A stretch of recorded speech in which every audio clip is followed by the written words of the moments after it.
What's up everybody, Chris here from GearAmerica, and I'm coming to you from the GearAmerica West Studios, nestled in the desert just outside of Phoenix, Arizona. And today, I want to talk to you about the safest and strongest recovery point on any vehicle. So let's get started.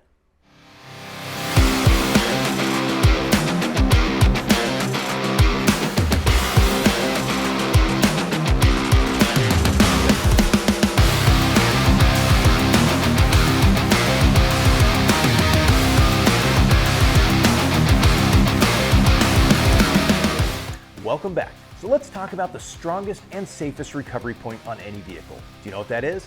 That's going to be that hitch receiver, the 2-inch or 2.5-inch on the back of your rig. Why is that the strongest and most safest? Well, a few reasons. One, if it comes from the factory, you know that it's frame mounted, it's super solid, and it's designed for towing. So it's essentially an extension of your frame. Now there's a lot of bolt-on bumpers, bolt-on tow hooks, things like that, and a lot of them are frame mounted and very strong. But straight from the factory, that hitch receiver that you have, that square on the back of your rig, is going to be the strongest and safest recovery point on your vehicle. Now, one of the reasons I want to talk about this today is because recently, like in the past couple months, we had a tragedy down here in Arizona where somebody had hooked the end of a strap, just the loop of a strap, onto a hitch ball, and it broke off and it went through the windshield and it actually took somebody's life. Now, I don't want to get into details on this one. You can see it all over the internet. I would rather talk about safe and reliable and strong ways to connect something to the back of your tow hitch. So what I've got in front of me is all of GearAmerica's hitch receiver attachment points, and I can just start from one side and go to this side. I'm going to talk about each and every one of them. So let's start right here. This is our most common and our most popular. This is our Mega Shackle hitch receiver. Now this is an 8-ton unit. Now when I say 8-ton, I'm talking about the workload limit. Now you can go back to my videos and you can see the difference between MBS, which is minimum brake strength, and WLL, which is workload limit. Now workload limit is what I'm talking about here. I'm not talking about the minimum brake strength. I'm not talking about what it takes to actually brake this. I'm talking about the working limit based on the safety factor of the unit. So this has an aluminum hitch plug and a steel Mega Shackle. These are rated at 8 tons apiece. So this is a 16,000 pound unit. Now, some of you may think that's overkill, but if I'm running a 4,500 pound Jeep and it's stuck to the axles in mud, I'm actually pulling out close to 10,000 pounds. And that just goes up more and more and more if you're driving a diesel truck or something like that. So this unit here, we have in several colors. This is the all red version. We do have an all black version. And then we have the black receiver plug with blue, red, and orange Mega Shackles. All kinds of different options there. They do come with the isolator on it, and they do come with a standard hitch pin. So that's an 8-ton unit, 16,000 pounds. It's a 2-inch, so it's the class 3/4 2-inch receiver that it fits in. This is absolutely awesome, probably one of our most popular sellers.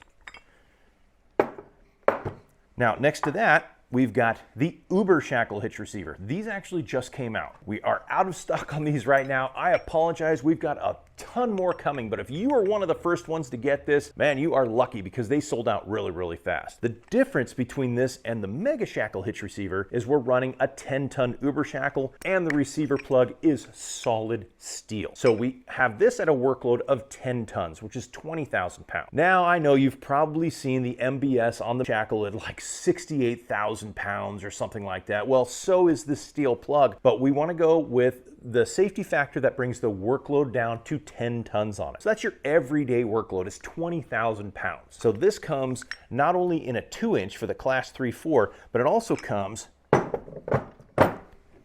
in a 2.5-inch for you class 4/5 guys with the big diesel trucks, the big 3/4 tons, 1 tons, the ones that run the big stuff. So that's a 10-ton, 20,000 pounds. So if you take a Cummins diesel pickup truck that weighs, what, 8,500 pounds and get that thing double stuck, you're still up to about 19,000 pounds of true stuck if you're stuck all the way to the axles in mud. So this is what you're gonna need to pull that out. All of these are gonna come cross-drilled. So you can run them either way. You can run them flat or you can run them straight up and down, whichever way is easiest for you. So next to those two, we've got some lighter ones here. These are all aluminum. The first one I've got is our USA made Ultra Hitch receiver. So this is CNC machined out of one solid piece of aluminum. It is drilled in both locations, and this has a 5-ton workload. So this is 10,000 pounds. So if you've got a lighter vehicle or a vehicle that's overweight, but you still want to take advantage of a good recovery point, this is the one for you. With that 10,000 pound capacity, you're still good for towing disabled vehicles off the trail and pretty substantial recoveries. Now keep in mind, if you've got a full-size truck that's stuck in mud to the axles, axles and it weighs 7,500 pounds, 8,000 pounds, this is not going to work safely, because you always have to factor in extra weight for the stuck itself. I usually just double it in my head. My Jeep weighs 4,500 pounds.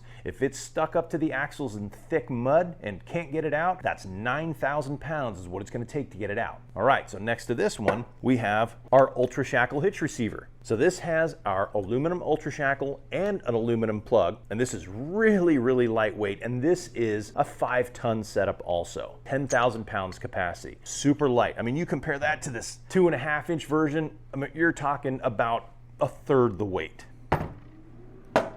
Both the Uber Shackle and the Ultra Shackle come with the locking pin. So that'll keep it from rattling off on the highway or being stolen by unsavory characters in a parking lot. So they will come with keys, and these two also come with locking hitch pins. One here, whereas the Mega Shackle hitch receiver comes with a standard hinge pin. We do sell the locking hinge pins separately, so you can pick one of those up to use it with this if you want, but that's just how they come. So that's GearAmerica's complete line of hitch receiver accessory. Whether you're running a 1-ton with a 2.5-inch receiver all the way down to a lightweight SUV with a 2-inch receiver that just requires a lightweight hitch receiver accessory, we've got you covered. From 5-ton all the way up to 10-ton. Now, the biggest benefit to all of these is you're not just looping a strap onto something. You've seen my videos where I've talked about the factory hooks that come on some vehicles that kind of look like the shape of a thumb that you can hook a hook onto. That is not a safe way to recover somebody. Now, keep in mind, sometimes you get into a sticky situation and that's all you have, but your main priority is the preservation of human health and life. All vehicle recoveries use heavy-duty equipment under extreme load, so be very, very careful. But if you don't have to use just an open-ended hook, use this, because these are all closed connections. What I mean by that is there's no open point for something to slip off of. So let me show you. Here I've got a toe strap. Now our toe straps all come with these reinforced loops. We don't put hooks on the end of our toe straps. We make them as safe as possible. But we still need something to connect to this, which is where like a Mega Shackle hitch receiver would come in, because you'd have a full solid connection. You've closed that connection as opposed to leaving it wide open. Like I've got a, I don't have a ball on this, but here's a 2.5-inch, 5-inch drop hitch receiver attachment. And if you had a ball on it, it would just loop on the ball. Well, that can come flying off. Or in the case of the person that was killed here recently, it broke this unit. Now these are very strong. This one happens to be hollow. The one I run on my diesel truck is solid. They all have different ratings, but these are designed to support a lot of weight here and a lot of weight pulling straight this way, but not yanking. Now, unless you're using a kinetic rope, I don't recommend yanking for anything, but especially not when you just have a ball with a loop around it. These guys are all designed to really close that connection. Nothing can slip off, nothing can fall off, and it's a lot safer way to connect for recovery. Ultra hitch receiver. This is actually beveled on the inside, and it's designed for use with a soft shackle. But once again, it's a closed connection. So you take your soft shackle, you put it through, hook this up to your strap, and you're nice and solid. Nothing open, nothing's gonna slip off, and nothing's gonna fly loose and injure somebody. So keep that in mind anytime you have to do a recovery. Do I have a way to close that connection? Is there any possibility of it flying off, breaking, slipping, and injuring somebody? How long is my toe strap? Because that's the circumference of the area you want people to stay away from. Because no matter how many precautions you take or how safe you think you're being, something can always go wrong. So do your best, go slow, wear gloves, look around, make sure kids, dogs, people, everything is out of the way before you perform a recovery. And of course, carry the right gear. All of our gear is overbuilt. All of our gear comes with a lifetime warranty, and all of our gear is independently tested for strength and reliability. So there you have it. That's all of our hitch receiver accessories from GearAmerica, which are the best way to take advantage of the strongest and safest recovery point on your vehicle, the hitch receiver. I'm going to put links down below on where you can find each and every one of these. And if you guys have any questions, comments, or concerns, definitely leave them below. Be glad to hear from you. But for now, from the GearAmerica West Studios, nestled in the desert just outside of Phoenix, Arizona, this is Chris signing off. And as always, off-road smart and tread lightly.